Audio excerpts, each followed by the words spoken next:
Sitting there, Ronnie Anderson was in the bucket seat getting interviewed. But tonight, Colin Cairney has got to interview our new president.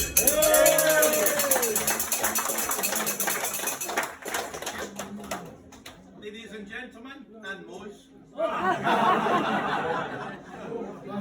I've been told I have to do something with our president. I hope it goes a damn sight better than the one with the president yesterday.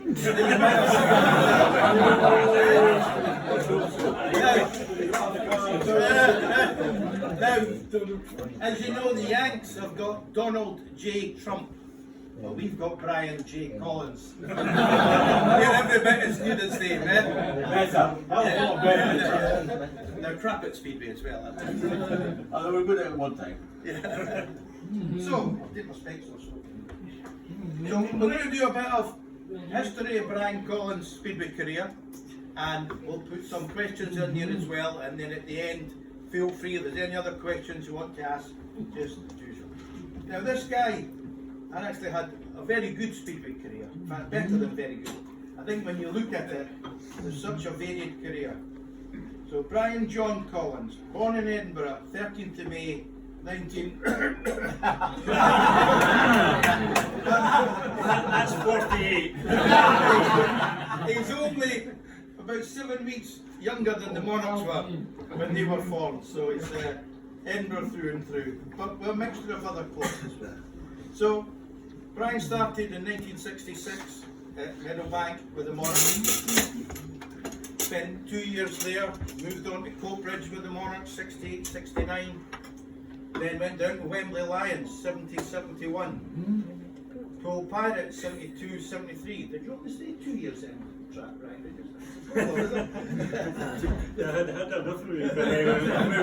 The tax man catch up here by then. And then he came back to Scotland, 74, to sign for Coatbridge Tigers. So back to Coatbridge, but it was under the Tigers banner rather than Monarchs banner. He stayed there till he got flung out, early 77, and then went over to Blantyre when Glasgow renamed themselves as Glasgow rather than Coatbridge Tigers. 78 to 80, back to the Monarchs at Powder Hall. 81 to 83, moved on to the Bandits at Berwick. Although the first year, 81, they were a bit of a nomadic track. They didn't have Shieldfield, they got flung out in 88. Spent Barrow, Newcastle, Glasgow, bringing as your home track until they decided to shut you out the league. But you still got to continue, and you got to the cup final that year. And that stayed in the records. And then finished off, back to the Tigers again, 84, 85. So a 20-year career that Brian managed to cover. And he also represented Scotland on 19 occasions, which is good.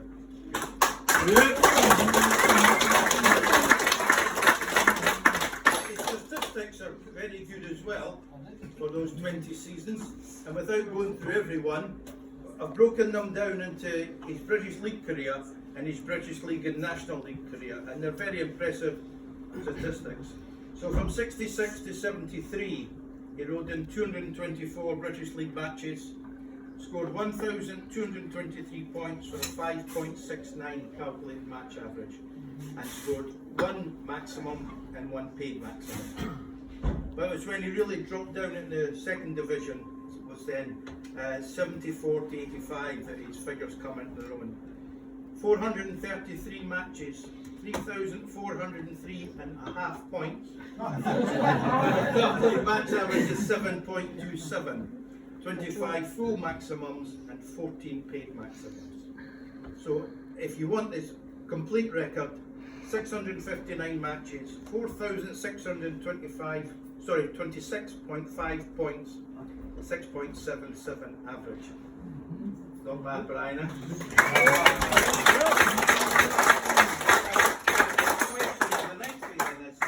Do you remember your half point?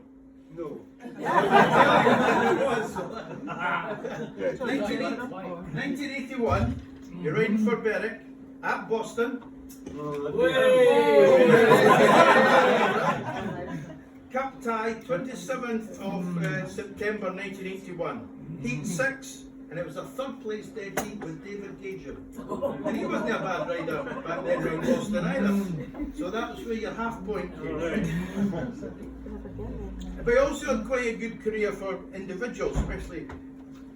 Brian actually made really quick progress, considering he was a novice coming in 1966. He had, I think, himself and Jimmy Mack were two of the main finds at Cowdenbeath when they were having a training track there.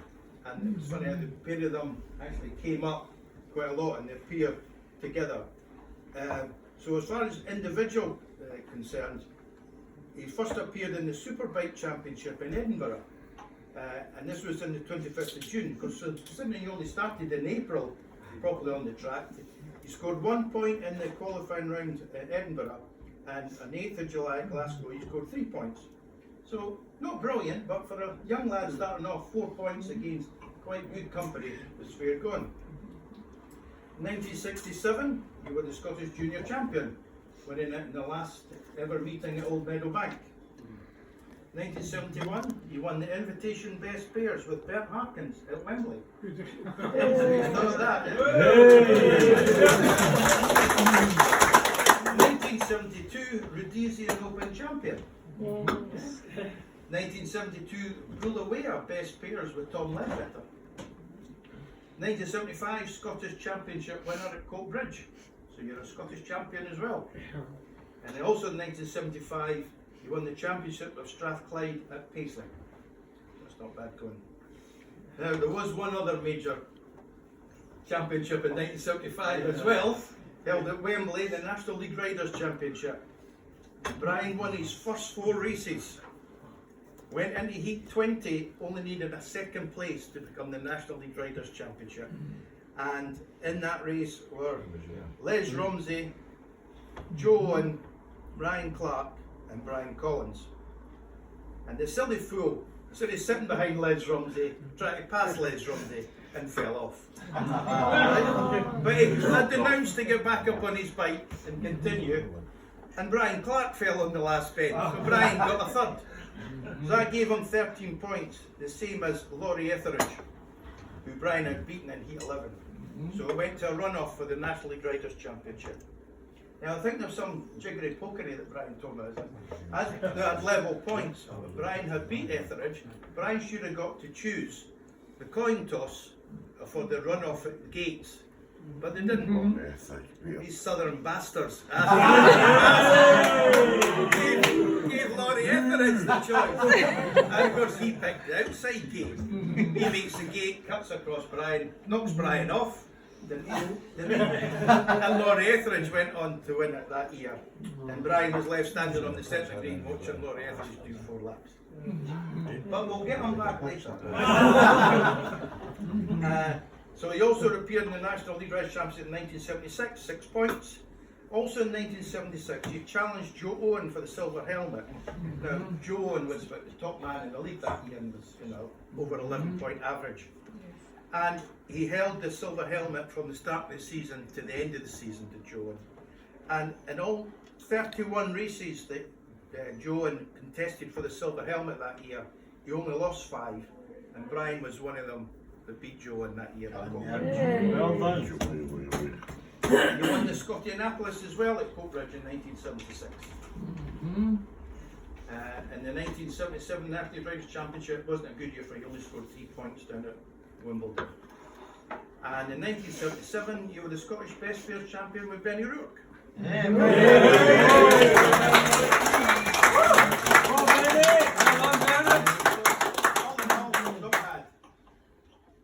Other main matches that Brian rode in, one of his most famous ones when he was a young lad, Scotland versus England at Coatbridge in 1968. He scores 14 plus 2 bonus points as the match winner for the Scots.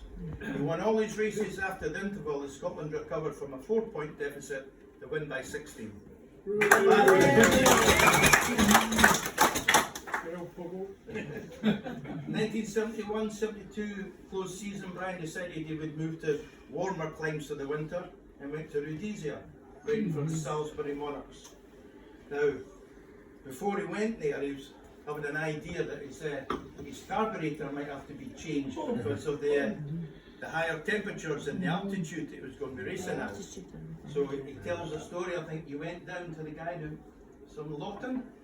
That There was a motorcycle dealer in Southampton called Sid Lawton, who I didn't really know, but I went in there looking for bits for a carburetor, and he got a hold of me and he gave me a lecture on carburation, and I came out of there with slides and needles and jets, because he had raced in Kyalami, which is in Rhodesia or South Africa, and it's the same altitude as where we were going, so he gave me lots of information, and my bike was definitely faster than most people's down there, so we managed to do quite well. I think you told me a story that at the cinema or something, and you wonder where the rest of the riders were. So he popped back unannounced from the cinema, and there was Dave Jessop stripping down your bike and saying what he was doing. It was going so well. We had a communal workshop, so all the bikes were in the same workshop. So the boys were going on a night out, and Jessop was missing, and Jeff Curtis was missing. So we were sort of asking where. I don't know where they are, but I think the pair of them were in the workshop going through the bikes to see what was going on. But I'd filed all the numbers off the slides and filed all the numbers off the they knew they weren't going anywhere. The next day we went and we were allowed into this Honda dealership. We had a lathe and stuff like that, and there was Jessup trying to make a needle which was in my bike, and I came in and I said, what are you doing here? Well, his face was redder than Santa Claus's coat, you know, he just didn't know what to do. They only got half a story anyway, because I'd filed all the numbers off the bits, so they really know what they So were you doing. kept winning. Also in 1972, Brian joined a Glasgow Tiger Select. He went over to Norway to race some matches after Sven Kassa unfortunately being killed at Hampden Park. And Brian was actually the winner of the initial staging of the Sven Kassa Memorial Trophy back then. I think you said you met his family. Yeah, it was probably my worst day in Speedway, really, because we had to go there on behalf of Glasgow, and we met his mum and dad and his girlfriend and his brother, and then they got in a car and went off, and then we had to race, so your emotions were very low, you know. It wasn't a nice day in Speedway, really. And then moving on, talking about you representing Scotland. You represented Scotland in the World Team qualifying rounds on 4 occasions. 1974 you got 0 from 1 unfortunately. 1975 at Berlin you got 1 from 4. But it gets better at Ipswich in 1976 and you scored 5 points for 4 rides, being top scorer for Scotland. And you actually won Heat 11 from some riders that you might recognise the names: Phil Crump, Bruce Cribb and Dave Jessop. So that's not a bad name, is it? And in 1977, which was the last year that Scotland were allowed in the World Team Cup before we got flung out for those buggers America again, he scored 2 points from 4 rides.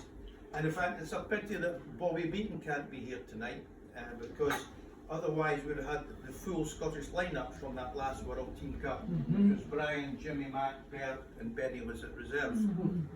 So that's not bad having 4 out of the 5 here tonight.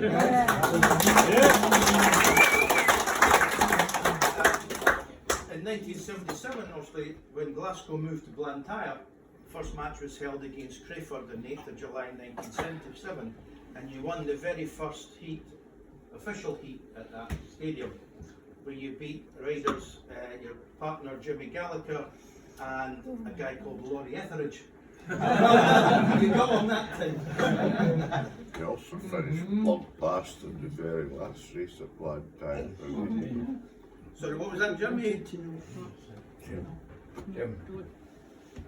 Okay. Well, a wee piece of history when Brian won the first race, and ran a last in the very last race at Blantyre. So there you go. There you go. A factoid. Some other notable events in Brian's career. His first involvement in Speedway was a bit of a gopher for Dudley McKean in his workshop in Duddingston, because it was near his parents' house. We got to know Dudley and he was a bit of a helper with him. And as I say, he progressed to second half racing on opening night on 2nd April 1966. On the 4th of June 1966 at Home of the Bank, he beat Jim McMillan in the Scottish Junior Match Race.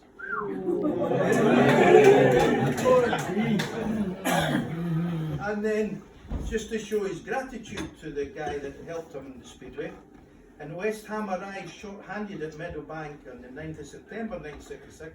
Brian guested for West Ham against the Monarchs.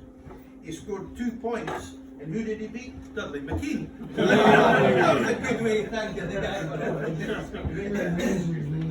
for it. And in fact, Brian impressed Ian Hoskins so well that night, he made his Monarchs debut the following week against Oxford, and he scored 2 and 1 bonus points from 2 rides. And then on the 8th of October at home in 66, he registered his first official heat win in Heat 4, beating Jimmy Tanner, Ken Wakefield and Clyde Featherby with a time of 69.6 seconds. And that was scored 4 points from 3 races. So I say, for a lad that started in April that year officially, that's quite a good rise up the ladder. Came back in 67, he managed to get himself into the Monarchs team, but unfortunately he broke his leg in April 67 down at Hackney, and he spent 2 weeks in a London hospital. And he told me he got visited by a chap called Snowy, because obviously all the Monarchs riders and that had to come back home, and poor Brian was there with his leg stuck out in traction. And another day I was at Mike Hunter's, and I got a programme from 1979, which was the Grand National final that was run down there. And there was an article in there by a guy called Snowy Beattie. So obviously this was the guy that visited you. Brian then got moved up to Peel Hospital on a stretcher on a train by Carlo Biaggi. He was put in and out the window of the train. He got up to Sky Shields. And when he got there that day, Carlo asked him, "Have you eaten anything, Brian?" He said, "No, she's right in the operation." And he got a pin inserted in his leg, which was there until just before the start of the 68 season. So when you rode in at Old Meadow Bank, you had this pin in your leg still. And Brian told me he's actually still got that pin in the house in a drawer.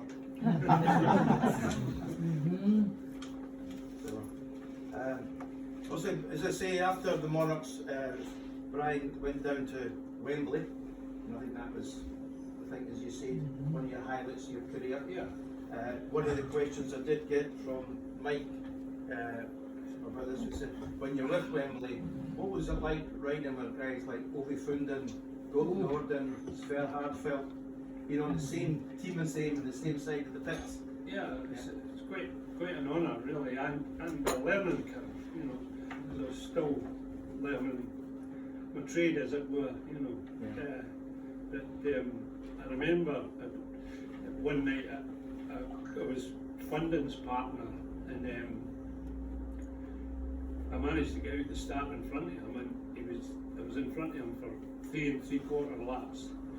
The last corner, he come underneath me like there was no tomorrow, and sort of shoveled me out towards the fence. But we still finished. He finished first, I finished second. But when we got back in the pits, did he give me a bollocking? He was, I've got a picture in the house here. I'm standing looking at him. He said, "You go too bloody slow into the corners." You know, he was really, and all the way home, that's all I could think about. Him screaming at me, "You go too bloody slow into the corners." He was the heat leader, you were the second string, and don't forget that. After Wembley closed the end of 71, Brian moved down to Poole and spent 2 good years there with Poole. But perhaps the highlight of his time at Poole was he met Brenda. Yeah.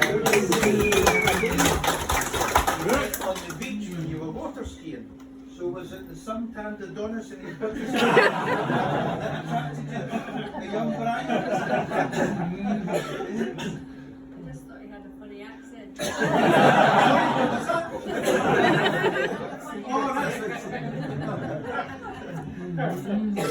So there you go. Overcome, was it?